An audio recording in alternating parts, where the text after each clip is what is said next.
हमारे साथ तीन खास मेहमान बने हुए हैं। हमारे साथ हैं नेशनल अफेयर्स के एक्सपर्ट विज्ञान प्रकाश जी, राजीव राज जी हमारे राजीव राज जी सभा प्रवक्ता हैं, और सुरेंद्र राजपूत जी भी जुड़ गए हैं, प्रवक्ता कांग्रेस। एक बार फिर से आप सभी का स्वागत है। और विज्ञान सर, आपके पास आ रहे हैं, ये जिस तरीके के ट्रेंड सामने आ रहे हैं, खासतौर से वोट परसेंटेज को लेकर, 15 जनवरी को भाजपा 41% का अनुमान था, 22 तारीख को 42% नजर आ रही है। सपा 34 से 33 हो रही है और कांग्रेस 8 से 7 हो रही है। ये जो बदलते हुए ट्रेंड है सर, ये क्या संकेत कर रहे हैं? क्योंकि बड़ी घोषणाएं सपा की तरफ से हुई हैं और इसके अलावा भाजपा की तरफ से दो बड़े चेहरे भी सपा में गए हैं, उसके बाद जो ये आंकड़े आ रहे हैं, क्या कहते हैं आंकड़े? दो तीन बातें जल्दी से आपको एक्सप्लेन कर दूं। बहुत पहले कह चुका हूं कि ये बाइपोलर इलेक्शन हो चुका है, बीजेपी वर्सेस समाजवादी पार्टी, पहला पॉइंट। दूसरा बड़ा पॉइंट, अब थोड़ा सा इसको समझिएगा, मैं आपको तजुर्बे के आधार पर एक्सप्लेन करता हूं। देखिए, भारतीय जनता पार्टी का प्रतिशत जा रहा है 40% से ऊपर। अगर प्रतिशत 40% से ऊपर जा रहा है तब तो उनकी सीटें 350 से ज्यादा होनी चाहिए, लेकिन सीटें जो हैं वो इन्हीं सर्वेज में 100 से नीचे आ रही है। ऐसा क्यों हो रहा है?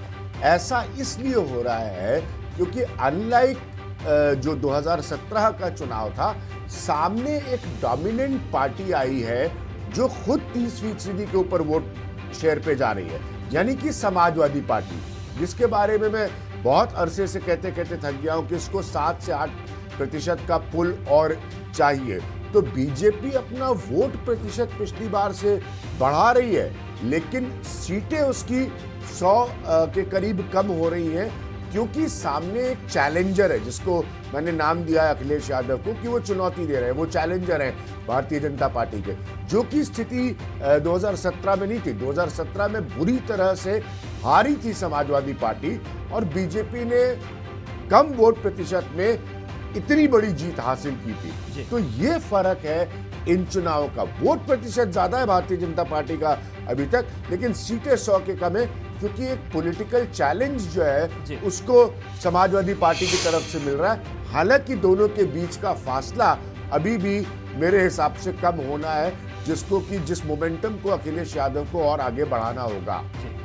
बिल्कुल। और हमारे साथ चर्चा में केंद्रीय मंत्री एसपी सिंह बघेल जी भी जुड़ गए हैं। सर, आपका भी बहुत स्वागत है। और इन्हीं आंकड़ों पर बघेल साहब बात कर रहे हैं, तो कुछ सवाल जो हैं उनके जवाब वो हम बता देते हैं कि यूपी में कौन जीतेगा। तो 49% लोग, 48% लोग मानते हैं कि भाजपा जीतेगी, सपा को लेकर 31% और कांग्रेस को लेकर 6%, बसपा को 9% है।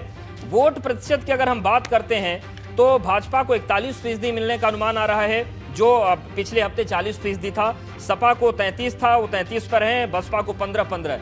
ये जो आंकड़े हैं सर, क्या ये आशान्वित हैं आप लोग? क्योंकि सपा ये दावा कर रही है कि फाइट नेक टू नेक है और ऐन मौके पर परिणाम बदलेंगे और सपा की सरकार बनेगी।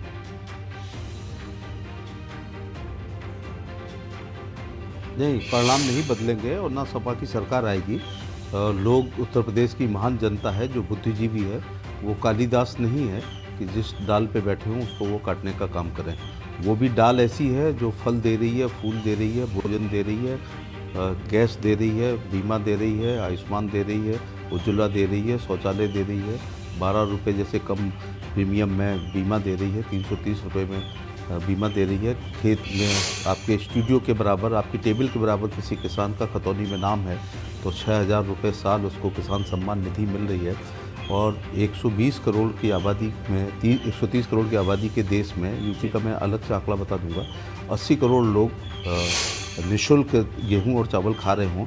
इतनी सुविधाओं को, गरीबों उन्मुख योजनाओं को, लोक कल्याणकारी योजनाओं को लोग कैसे मना कर सकते हैं? क्योंकि ये भाषण नहीं है, ये उनके घर में आ रहा है। उनके घर में शौचालय आया है, आवास आया है, आयुष्मान कार्ड आया है, उज्ज्वला की बिजली आई है, उनका मकान बना है प्रधानमंत्री शहरी आवास में, गांव में ग्रामीण आवास में आया है।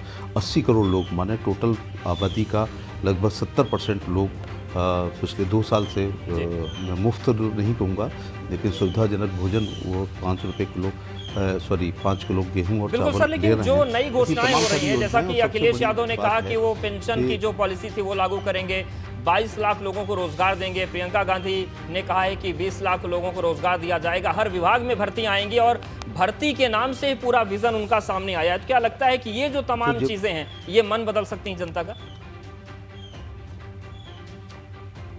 नहीं अवधेश जी, जो पेंशन वाली बात हुई है ये 2005 में नई योजना आई थी। माननीय मुलायम सिंह जी उस समय मुख्यमंत्री थे। उसके बाद 7 से 12 बसपा का शासन आया जिन्होंने उस पर पुनर्विचार नहीं किया।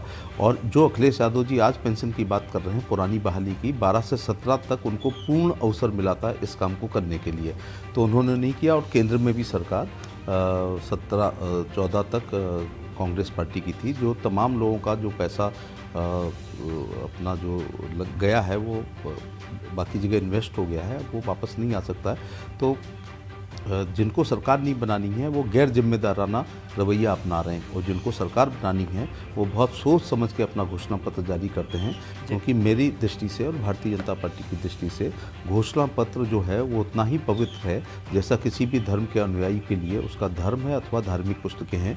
इसी प्रकार से राजनीतिक पार्टियों के लिए उनका मैनिफेस्टो। बिल्कुल राजीव राजी, सीधा सवाल वकील साहब का यही है कि जब आपको 5 साल का लागू कर कार्यकाल मिला था उस वक्त पेंशन की बात नहीं की गई, और सबसे अहम बात की रोजगार की भी बात आपके राष्ट्रीय अध्यक्ष कर रहे हैं। प्रियंका गांधी वाड्रा ने जो घोषणा पत्र दिया उसमें उन्होंने बोला कि हम इतने रोजगार देंगे। आपके राष्ट्रीय अध्यक्ष कह रहे हैं कि 22 लाख लोगों को हम रोजगार से जोड़ेंगे। तो देंगे और जोड़ेंगे का फर्क क्या है वो भी समझना चाहेंगे। और ये जो आंकड़े सामने आ रहे हैं वोट परसेंटेज को लेकर, तो ये किस तरीके से आप देख रहे हैं? अभी बहुत अंतर बचा रह गया है क्या?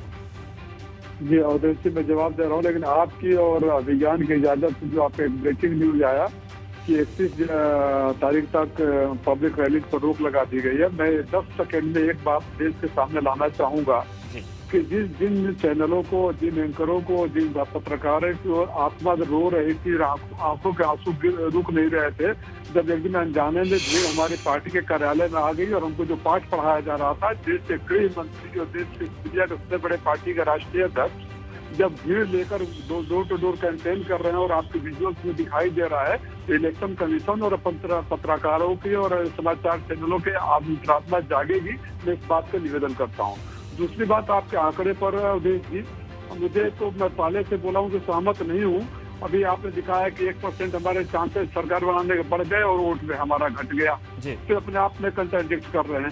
आदरणीय प्रोफेसर साहब को याद दिलाना चाहूंगा, जरूर उत्तर प्रदेश की जनता बहुत ही बुद्धिजीवी है प्रोफेसर साहब, क्योंकि उसको पता है कि उसके खाद की बोरी से 5 किलो चोरी करके बिजली का दाम बढ़ाकर, गैस, पेट्रोल और डीजल का दाम बढ़ाकर 2000 रुपया दिया जाता है, उस 10,000 रुपया चोरी किया जाता है, 2000 रुपया दिया जाता है। उत्तर प्रदेश की जनता बहुत समझदार है, बहुत समझदार है। किसानों का है कि दुगुनी करने के नाम पर गृह राज्य मंत्री के बेटे से की गाड़ी से किसानों को रोजगार दिया जाता है। बिल्कुल, यानी कि आप मानते हैं कि जो आंकड़े हैं इससे आप सहमत नहीं, आप आगे कर रहे हैं। और बिल्कुल राजीव राजी, आपने जो बात कही ना, ये साप्ताहिक सर्वे हम लोग इसीलिए दिखा रहे हैं क्योंकि सबकी आत्मा जगी रहे, आंखें खुली रहे और उसके बाद एक निष्पक्ष और समझदारी के साथ वोटिंग होती रहे। सुरेंद्र राजपूत जी को भी हम चर्चा में ले रहे हैं। सुरेंद्र राजपूत जी, जो आंकड़े सामने आ रहे हैं कि यूपी में किसे कितने फीसदी वोट मिल सकते हैं, तो जो साप्ताहिक आंकड़ा है 15 जनवरी का था, कांग्रेस को 8% मिल सकते हैं और 22 जनवरी को 7% आ रहा है। और इसके अलावा अगर हम बात करें कि किसे कितने वोट, तो कांग्रेस को 7% वोट की जो बात सामने आ रही है, किस तरीके से इन आंकड़ों को सर आप ले रहे हैं और क्या कितना दूर तक आपका कैंपेन जा पाया है, क्या अनुमान है आपका? क्या बघेल साहब बैठे हुए हैं अवधेश भाई? बिल्कुल बैठे हुए हो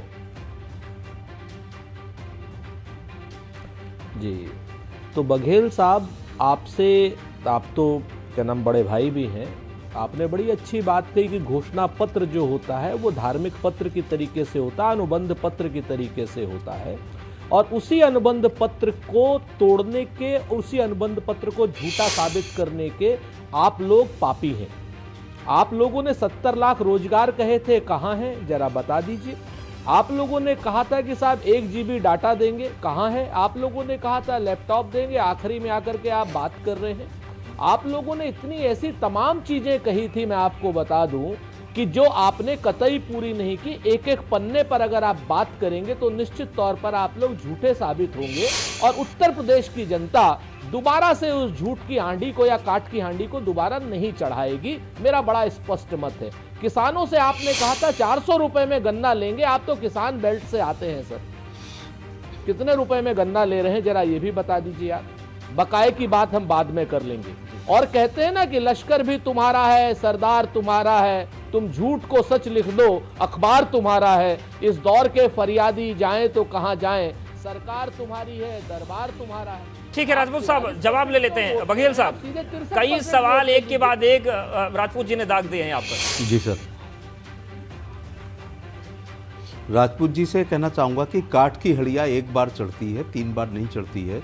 2014 में आप देखिए कि 73-74 MP आए, 17 में 300 से 22 से ऊपर MLA आए, 19 में महागठबंधन होने के बावजूद, जो बड़ा खतरनाक था, उसके बावजूद 63 MP आए हैं।